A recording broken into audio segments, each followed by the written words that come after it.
নমস্কার বন্ধুরা, আমি আজকে পয়লা বৈশাখের দিন বিরিয়ানিটা বানাচ্ছি আর এটা শেয়ার করতে একটু দেরি হয়ে গেল। আপনারা অবশ্যই ট্রাই করবেন। যদি আপনাদের পছন্দ হয়, ভালো লাগে তো অবশ্যই লাইক, শেয়ার আর কমেন্ট করবেন। আর কমেন্ট আমাকে অবশ্যই জানাবেন কি বিরিয়ানিটা আপনাদের আমার প্রসেসে বানিয়ে কেমন লাগলো। যার জন্য আমি ইন্ডিয়া গেট বাসমতি রাইস ব্যবহার করেছি। আপনারা যে কোনো ব্যবহার করতে পারেন বাসমতি রাইস। আর কিছু মিডিয়াম সাইজের আলু ছুলে কেটে রেখেছি, 2 টুকরো করে রেখেছি। আর নিয়েছি গোটা কটা পেঁয়াজ, আদা, রসুন। আর এদিকে একটা হাঁড়িতে আমি জল গরম হওয়ার জন্য রেখে দিয়েছিলাম। এর মধ্যে আমি একে একে কিছু জিনিস দিয়ে দেবো। গোটা গরম মশলা থেতো করে দিয়ে দিলাম।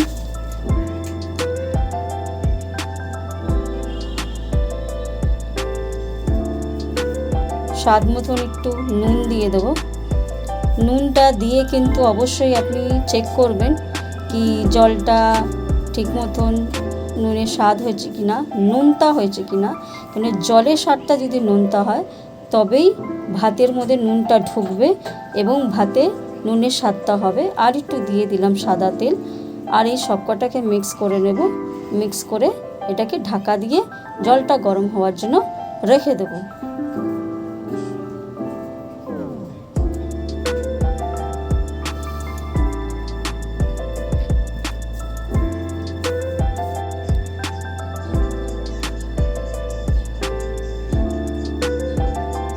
আর যতক্ষণ জল গরম হচ্ছে এদিকে আমরা মাটন নিয়ে নিয়েছি। মাটনটা 1.5 কেজি থেকে একটু কম আছে। এটাকে ভালো করে ধুয়ে আমি পরিষ্কার করে জলটা ঝরিয়ে রেখে দিয়েছি। আর মাটনগুলি একটু মিডিয়াম সাইজেই কাটিয়েছি, কারণ বাড়িতে বিরিয়ানি তো বেশি বড় কাটালে সেদ্ধ না হওয়ার ভয় থাকে। আর যে চিকেন থাকলে তো সেদ্ধ করতে টেনশন থাকে না, কিন্তু মাটন যেহেতু, তো এটাকে আমি আগে প্রেসারে একটু সেদ্ধ করে নেব। প্রেসারে একটু ঢেলে নিয়েছি সবকটা মাটন। এর মধ্যে একটু অল্প নুন দিয়ে দেবো আর 1 কাপের মতন জল দিয়ে দেবো। দিয়ে প্রেসার কুকারে 4টে থেকে 5টা সিটি দিয়ে নেব।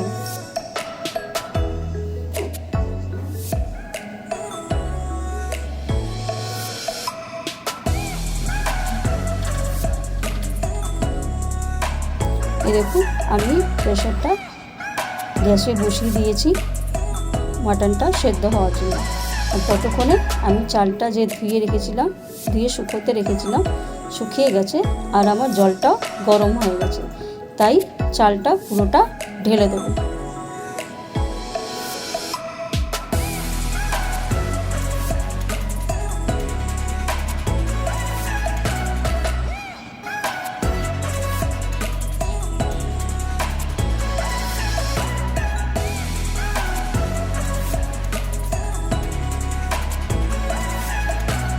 ঢেলে এটাকে ভালো করে হাতা দিয়ে নাড়িয়ে দেবো, যেন চালটা নিচে লেগে না যায়।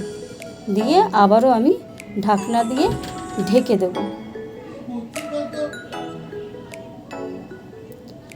এই দেখুন, আমার ভাতটা উঠে গেছে, জলগুলি ফুটে গেছে। তাই ঢাকনাটা সরিয়ে দিয়েছি। সরিয়ে দিয়ে এই দেখুন দেখাচ্ছে আপনাকে জলের রঙটা পুরো চেঞ্জ হয়ে গেছে। এবার ভাতটা ভালোভাবে ফুটে গেলে জলটা ঝরিয়ে আপনাকে দেখাবো। ততক্ষণে আমি এখানে মিক্সিতে পেঁয়াজ, আদা, রসুন আর কিছু পাকা লঙ্কা নিয়ে নিয়েছি। আর মিডিয়াম ছোট ছোট টমেটো ছিল, তাই 3টে টমেটো আমি এর মধ্যে কুচি করে নিয়ে নেব। নিয়ে এটাকে একদম ভালোভাবে পেস্ট করে নেব। এই দেখুন, আমার মশলা পুরো পেস্ট হয়ে গেছে। আর এদিকে আমার ভাতটাও রেডি হয়ে গেছে। জল ঝরিয়ে রেখেছি, দেখুন 80 থেকে 90% সেদ্ধ হয়ে গেছে। এটাকে এবার আমি একটু আলাদা আলাদা পাত্রে রেখে একটু ঠান্ডা হতে দেবো। আর এদিকে আমি কড়াইটা বসিয়ে নিয়েছি।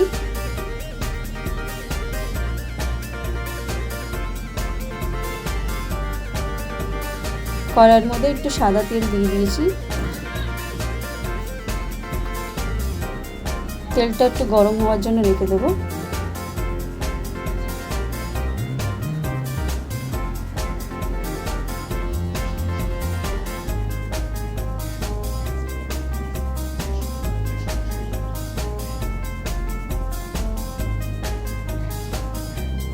আর যতক্ষণ তেল গরম হচ্ছে ততক্ষণ আপনাদেরকে কিছু জিনিস দেখাবো।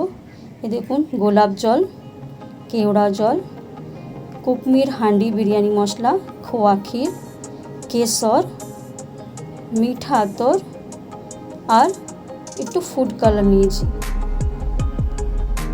ফুড কালারটা আমার অল্প লাগবে তাই নিয়েছি। এই দেখুন, মাটনটা আমার সেদ্ধ হয়ে গেছে। তো জল শুদ্ধ আমি একটা পাত্রে নামিয়ে রেখে দিয়েছি। এদিকে আমার তেলটা গরম হয়ে গেছে। তো যে আলুগুলো আমি কেটে রেখেছিলাম সেগুলোকে আমি একটু সেদ্ধ করে নিয়েছি। সেদ্ধ করে আমি এবার ভেজে নেব। আর আপনারা জানেন বিরিয়ানির আলুর রঙগুলি একটু লালচে লালচে হয়। বিরিয়ানির আলুগুলো লালচে রং করার জন্য আমি সামান্য ফুড কালারটা ব্যবহার করব। আপনাকে যে দেখিয়েছিলাম ফুড কালারটা আমার সামান্য লাগবে, সেটা এই আলুর রঙটা চেঞ্জ করার জন্য লাগবে।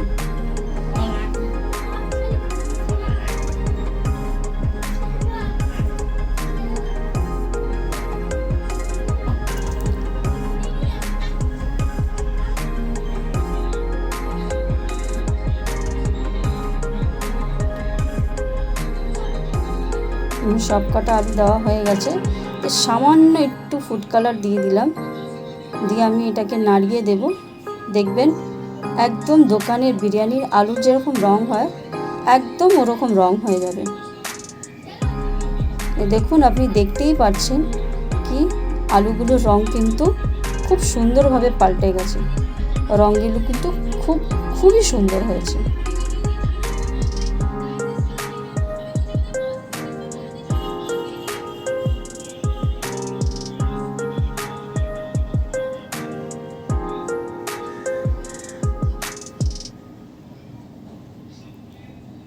আলুগুলো এদিকে ভাজা হচ্ছে, ততক্ষণে আমি কিছু ডিমগুলোকে সেদ্ধ করে নিচ্ছি। দেখুন, আলুগুলি ভাজা হয়ে গেছে, আমি একটা বাটিতে নামিয়ে নিয়েছি। আর যে তেলটা ছিল আলু ভাজার তেল, তার মধ্যে আমি একটা তেজপাতা 2 টুকরো করে দিয়ে দেব।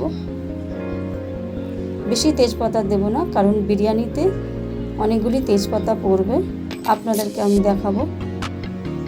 আর দিয়ে দেব ওই পেঁয়াজ, আদা, রসুন, টমেটো, লঙ্কা যে পেস্ট করে রেখেছিলাম সেই মশলাটা পুরোটা দিয়ে দেব। দিয়ে ভালো করে আমি মশলাটাকে কষিয়ে নেব। আর দিয়ে দেবো স্বাদ মতো নুন,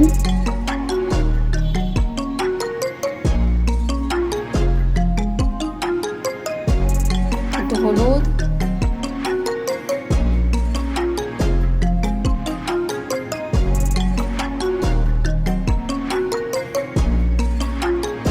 ধনে গুঁড়ো,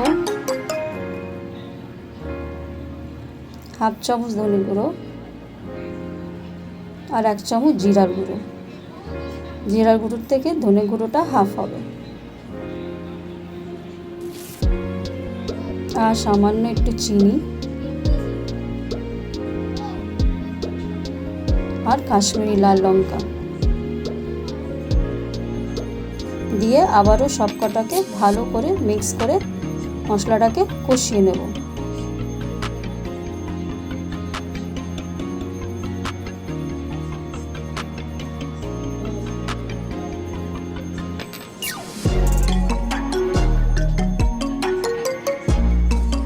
দেখুন, মশলা থেকে তেলটা ছেড়ে দিয়েছে।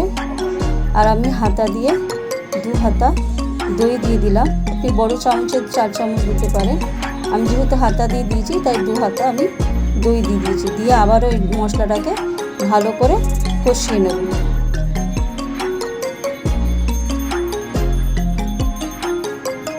দেখুন, মশলা থেকে পুরো তেলটা ছেড়ে গেছে।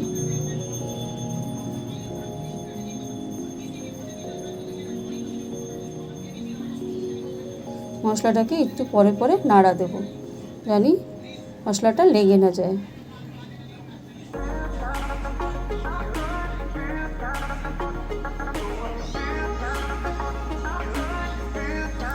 আর এর মধ্যে যে মাটনটা সেদ্ধ করে রেখেছিলাম সে জল ঝরিয়ে একে একে সব মাটনের পিসগুলি দিয়ে দেবো।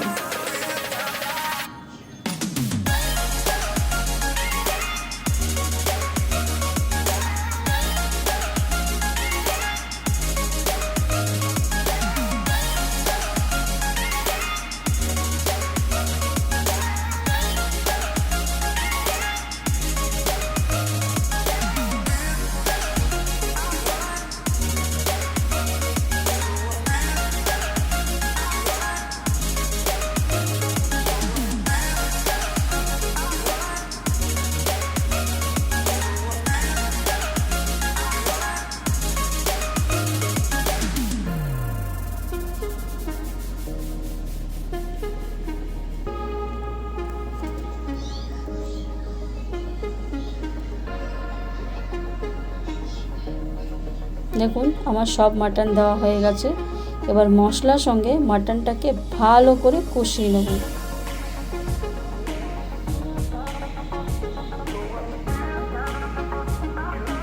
পুরো মশলাটা মাটনের মধ্যে ভালো করে যেন মিক্স হয়ে যায় আর সুন্দর করে কষাবো। আর দেখুন জলটা যে বেঁচে গেছে মাটনের, আমরা কিন্তু এটাকে ফেলবো না, এটা আলাদা করে রেখে দেবো, এটাই ঝোলে ব্যবহার করব। দেখুন মাটনটা যেহেতু কষাতে কষাতে একটু লেগে যাচ্ছিল, তো মিক্সির বাটি ধোয়া জলটা যেটা রেখেছিলাম ওই জলটা একটু দিয়ে দিলাম, দিয়ে আবারও এটাকে ভালো করে কষাবো।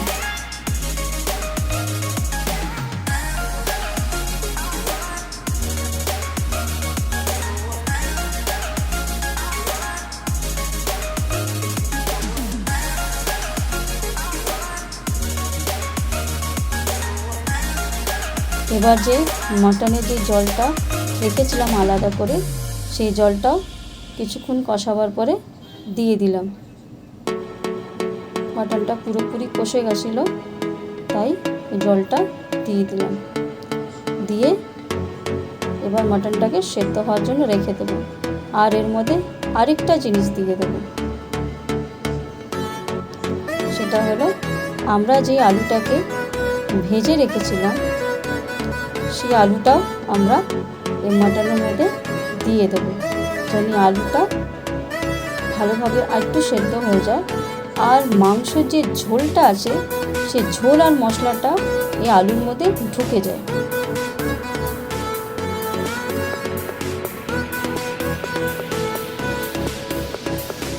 এবার সবকটা আলু দিয়ে ভালো করে আমরা মিক্স করে নেব। আলুগুলোকে ঝোলের মধ্যে ভালো করে চুবিয়ে দেবো।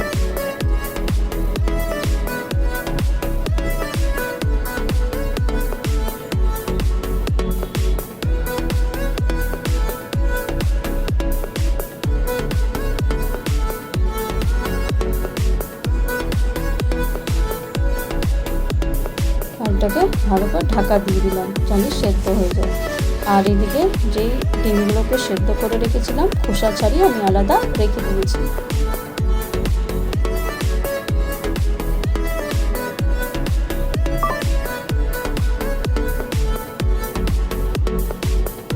দেখুন মাটনটা সেদ্ধ হয়ে গেছে, জল পুরো ঝরে গেছে, তাই মধ্যে একটু গুঁড়ো গরম মশলা দিয়ে দিয়েছি আর একটু ঘি দিয়ে দিয়েছি, দিয়ে আবারও ভালো করে মিশিয়ে নেব।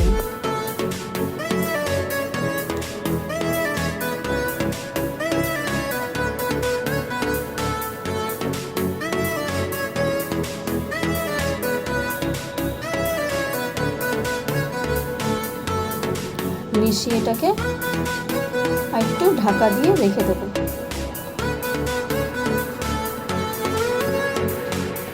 দেখুন মাটনের রঙটা পুরো পাল্টে গেছে। এবার আমি যে বোতলটা ছিল কেওড়া জলের, ওই বোতলের ঢাকনা দিয়ে দু ঢাকনা আমি কেওড়া জল, ওরকমই গোলাপ জলের বোতলে যে ঢাকনাটা আছে সেটা দিয়ে সেই ঢাকনারই দু ঢাকনা গোলাপ জল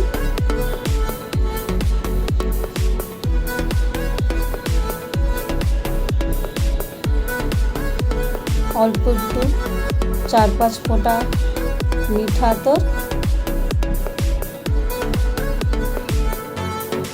আতর, বেশি দেবেন না,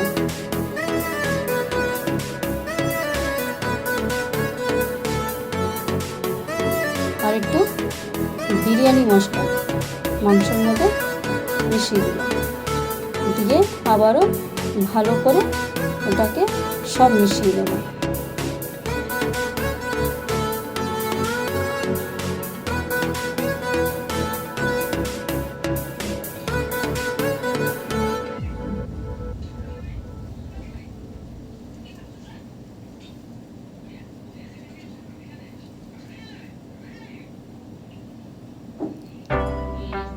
আর এই ভিডিওটা করাতে আমার অনেকগুলি ভুলভ্রান্তি হয়েছে, আপনারা প্লিজ আমাকে ক্ষমা করে দেবেন।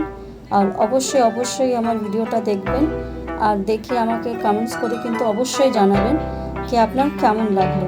আর নিশ্চয়ই এটাকে একবার বাড়িতে রেসিপিটা ট্রাই করবেন, আমি আশা করি আপনাদের খুব ভালো লাগবে। আমি ঢাকা দিয়ে আরও কিছুক্ষণ রেখে দিলাম।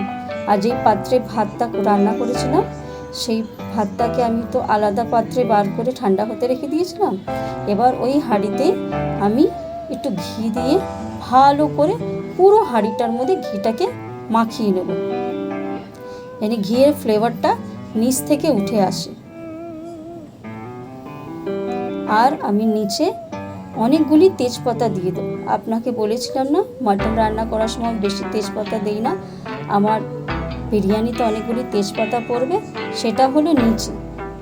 কারণ যখন নিচ থেকে ফ্লেমটা উঠবে তখন ঘিয়ের গন্ধটা আর তেজপাতার গন্ধটা দুটোই বিরিয়ানিতে আস্তে আস্তে উঠে যাবে। আর আপনি বিশ্বাস করুন বিরিয়ানিতে খুব সুন্দর গন্ধ হবে। আপনি এইভাবে করে দেখবেন, আপনাদের খুবই ভালো লাগবে। আর বিরিয়ানিটা নিচ থেকে পোড়াও লাগবে না। তেজপাতা আরেকটা দেওয়ার কারণ আছে, বিরিয়ানিটা আমরা যখন গ্যাসে করি তো ফ্লেমের জন্য অনেকবার বিরিয়ানিটা নিচ থেকে লেগে যায়, সেটা লাগবে না। এই জন্য তেজপাতাটা দিয়ে ভালো করে নিচটা ঢেকে দেবেন। আর এবার দিয়ে দেব একটু রাইস, অল্প করে উপর থেকে রাইস দিয়ে তেজপাতাগুলোকে ঢেকে দেব। আর তারপরে এবার মাটন আর আলু যেটা রেখেছিলাম সেটা দিয়ে দেব কিছুটা।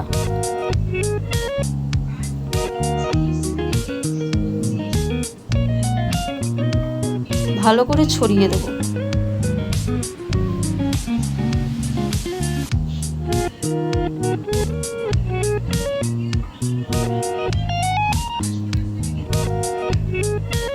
মাটন আলু ঝোল কিছুটা পরিমাণে দিয়ে ভালো করে এটাকে ছড়িয়ে দিচ্ছি, আপনারা দেখতেই পাচ্ছেন।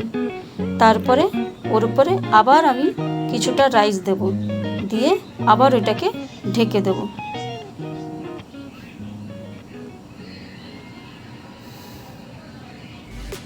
ঢেকে দেওয়ার পরে এবার আমি একে একে কিছু জিনিস দিয়ে দেবো।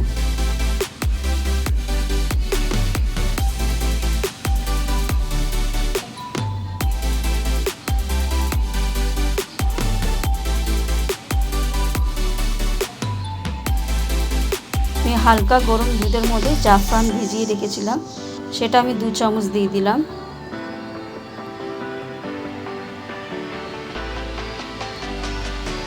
আর দিয়ে দিলাম অল্প একটু বিরিয়ানি মশলা ভালো করে ছড়িয়ে,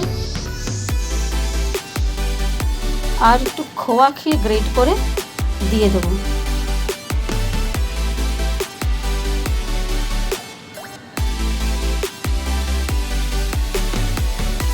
ভালো করে গ্রেট করে দেবেন। খোয়া ক্ষীর যদি গোটা থেকে যায় তাহলে ওটা গলবে না, তাহলে খেতে বাজে লাগবে মুখে পড়লে। টুকরোগুলি ভালো করে হাত দিয়ে ভেঙে ভেঙে দেবেন।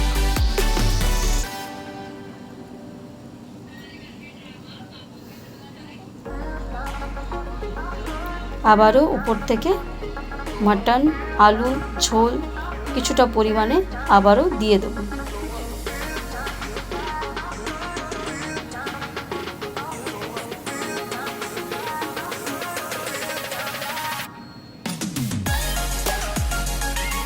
আমার রান্নাঘরটা একটু অগোছাল আছে, আপনারা প্লিজ কিছু মনে করবেন না। আবারও রাইসগুলি দিয়ে দিলাম।